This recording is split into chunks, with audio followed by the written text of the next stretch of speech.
राधे राधे प्यारे भक्तों। जय श्री कृष्णा, जय श्री हरि, जय माँ लक्ष्मी। प्यारे भक्तों, आज हम लोग सुनेंगे गाय माता की कथा। यह कथा भीष्म पितामह ने युधिष्ठिर को सुनाई थी। असल में भीष्म पितामह का कहना था कि गाय का मूत्र और गोबर इतना गुणवान है कि इससे हर रोग का निवारण हो सकता है। इतना ही नहीं, इनमें माँ लक्ष्मी का भी वास होता है, इसलिए इसे बहुत शुभ माना जाता है। बस यही कारण है कि आज हम आप सभी को गाय माता की कथा सुनाने जा रही हूँ। हमारे हिंदू धर्म में गाय को माँ का दर्जा दिया जाता है। कुछ लोग इन्हें गाय माँ और कुछ लोग गाय माता कहते हैं। यहाँ तक कि अगर हम शास्त्रों का बात करें तो गाय भगवान कृष्ण को बहुत प्रिय लगती थी, इसीलिए तो ज्यादातर समय अपनी गायों के साथ व्यतीत करते थे। तो चलिए अब हम लोग गाय माता की कथा सुनते हैं। पति पत्नी के पास थी सिर्फ एक गाय और दो बोरी अनाज। अपनी गरीबी के कारण भाग्य और भगवान को दिन भर कोसते थे। एक दिन एक साधु आए और उसने कहा, अगर अपनी किस्मत बदलनी है तो एक गाय और दो बोरी अनाज भी बेच डालो। तो आप ही बताइए, बेचने से क्या किस्मत बदल जाएगी? तो चलिए हम लोग इस कथा के माध्यम से जानेंगे कि किस्मत बदल भी जाती है। ये एक लोक कथा है। गांव में अक्सर सुनाई जाती है कि किसी गांव में एक गरीब किसान था। घर में उसकी पत्नी और वो दो ही लोग थे। उनके दिन गरीबी में गुजर रहे थे। किसान के पास कुल जमा एक गाय और दो बोरी अनाज ही था। पति पत्नी दोनों ही दिन रात अपने भाग्य को कोसते रहते, भगवान से शिकायत करते कि उन्हें इतना गरीब क्यों बनाए। इसी तरह से दोनों के दिन गुजर रहे थे। एक दिन गांव में एक साधु आया। वो गांव भर में भिक्षा मांगता हुआ उस किसान के घर भी पहुंचे। जैसे ही साधु ने किसान से एक अनाज आवाज लगाई, उसकी पत्नी और उसने अपने भाग्य को कोसते कोसना शुरू कर दिए। तुम्हें हम क्या दान दें महाराज, हमारा तो खुद का जीवन भिखारियों सा ही गुजर रहा है। ना कपड़े है ढंग के, ना घर में अनाज है। भगवान हमारे साथ इतना अन्याय कर रहा है, जबकि हमने तो किसी का कुछ बिगाड़ा भी नहीं है। साधु उनकी समस्या समझ गए। उसने कहा, देवी, भाग्य भगवान नहीं बनाते, हमारे कर्म ही भाग्य बनाते हैं। भगवान तो केवल कर्मों का फल दे रहे हैं।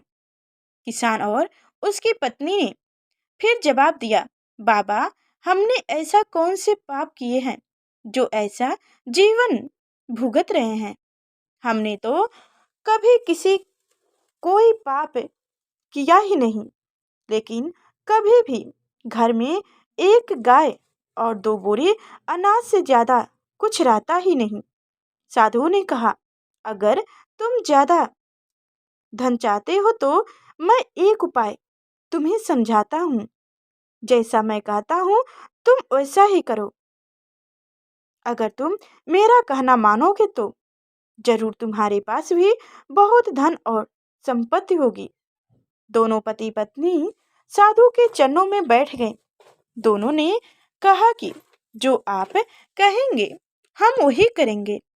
साधु ने कहा, तो सबसे पहले अपने एक गाय और दो बोरी अनाज इसे भी बाजार में जाकर बेच दो। पति पत्नी दोनों ने आपस में समझौता करके, महाराज, अगर ये भी बेच दें तो हमारे पास तो कुछ बचेगा ही नहीं, हम तो और कंगाल हो जाएंगे। दोनों ने जवाब दिया। साधु ने समझाया, मैं जो कह रहा हूँ वैसा करो। अगर नुकसान हुआ तो भरपाई मैं कर दूंगा। मैं तुम्हें फिर से एक गाय और दो बोरी अनाज ला दूंगा। डरते डरते दोनों राजी हुए। किसान ने बाजार में जाकर गाय और अनाज को बेच दिया, धन लेकर घर लौटा। फिर साधु ने कहा, अब एक काम करो, इस धन से उन गरीबों को भोजन कराओ जिनके पास खाने को कुछ भी नहीं है। किसान ने वैसा ही किया, कई गरीबों को भोजन करा दिया। ये बात गांव जमींदार को पता चली कि गरीब किसान ने अपनी गाय और अनाज बेचकर भूखों को खाना खिला दिया है। तब उसने तुरंत अपने सेवक को भेजकर किसान के घर एक गाय और 2 बोरी अनाज भिजवा दिया। साधु ने फिर किसान से कहा कि इसे भी बेचकर और कल फिर गरीबों की भोजन कराओ। किसान ने फिर ऐसा ही किया। तो फिर किसी ने उस ब्राह्मण को दान में एक गाय और 2 बोरे अनाज भिजवा दिया। साधु के कहने पर किसान रोज गरीबों की इसी तरह भोजन कराता रहता और उनके यहाँ रोज दान देने लगे। लोग उसकी मदद करने लगे कि ये गरीब किसान होकर भी भूखे को भोजन कराता है। धीरे धीरे उस किसानों की खेती दूसरे गांवों तक भी फैल गई। धीरे धीरे दान आने का दायरा बढ़ गया। बहुत दिन गुजर गया, किसान गरीब से संपन्न हो गया। उसने एक दिन साधु से पूछा कि अचानक मेरे भाग्य में इतना अनाज और धन कैसे आ गया। साधु ने उसे समझाया कि तू इन धन से दूसरों को भोजन करा रहा है, ये उन्हीं के भाग्य का धन है जो भगवान तुझे दे रहे हैं। कहानी का सार हमेशा हमारी असफलताओं और दुर्भाग्य के लिए भाग्य भगवान को कोसना ठीक नहीं है। अपने कर्म बदल कर देख लें। संभव है कि हमारे कर्म भी ऐसे ना हो कि भाग्य उसमें साथ भी दे। हमारा भी एक दिन कर्म के अनुसार भाग्य बदलेगा। तो चलिए अब हम लोग एक और कथा सुनते हैं। ये भी कथा भीष्म पितामह ने सुनाई युधिष्ठिर को। ये कथा, एक बार लक्ष्मी जी ने मनोहर रूप यानी कि बहुत ही अद्भुत रूप धारण करके गायों के एक झुंड में प्रवेश कर ली और उनके इस सुंदर रूप को देखकर गाय ने पूछा कि देवी आप कौन हैं और कहाँ से आई हैं। गाय ने ये भी कहा कि आप पृथ्वी की अनुपम सुंदरी लग रही हो। तब गाय ने एकदम से कहा कि सच सच बताओ, आखिर तुम कौन हो और तुम्हें कहाँ जाना है। तब लक्ष्मी जी ने विनम्रता से गायों से कहा कि हमारा कल्याण हो, यानी कि तुम्हारा कल्याण हो। असल में मैं इस जगत में अर्थात संसार में लक्ष्मी के नाम से प्रसिद्ध हूँ और सारा जगत मेरी कामना करता है, मुझे ही पाना चाहता है। मैंने दैत्यों को छोड़ दिया था और इसलिए वो सदा के लिए नष्ट हो गए। इतना ही नहीं, मेरे आश्रम में रहने के कारण इंद्र, सूर्य, चंद्रमा, विष्णु, वरुण तथा अग्नि आदि सभी देवता सदा के लिए आनंद भोग रहे हैं। इसके बाद माँ लक्ष्मी ने कहा कि जिनके शरीर में मैं प्रवेश नहीं करती वो सदैव नष्ट हो जाते हैं और अब मैं तुम्हारे शरीर में ही निवास करना चाहती हूँ। लेकिन इसके बाद भी कथा अभी खत्म नहीं हुई, क्योंकि गायों ने अब तक माँ लक्ष्मी को अपनाया नहीं था। गायों ने क्यों किया माँ लक्ष्मी की त्याग। देवी लक्ष्मी की इन बातों को सुनने के बाद गाय ने कहा कि तुम बड़ी चालाक हो, चंचल हो, इसलिए कहीं नहीं, कभी भी नहीं ठहरती। इसके अलावा तुम्हारा बहुतों के साथ भी एक सा ही संबंध नहीं है, इसलिए हम तुम्हारी इच्छा नहीं है। तुम्हारी जहाँ भी इच्छा हो तुम चले जाओ। तुमने हमसे बात की, इतने में ही हम धन्य हो गए। आपको आपको हमारी तरफ से कोटि कोटि नमन है। हमारी आभारी आप मानी जा रही हैं। गायों के ऐसा कहने पर लक्ष्मी जी ने कहा कि ये तुम क्यों कह रही हो? मैं दुर्लभ और सती हूँ, अर्थात मुझे पाना आसान नहीं, पर फिर भी तुम मुझे स्वीकार नहीं कर रही हो। आखिर इसका क्या कारण है? यहाँ तक कि देवता, दानव, मनुष्य आदि सब कठोर तपस्या करके मेरी सेवा का सौभाग्य प्राप्त करते हैं। अंत्य तुम भी मुझे स्वीकार करो। वैसे भी इस संसार में ऐसा कोई नहीं जो मेरा अपमान करता है।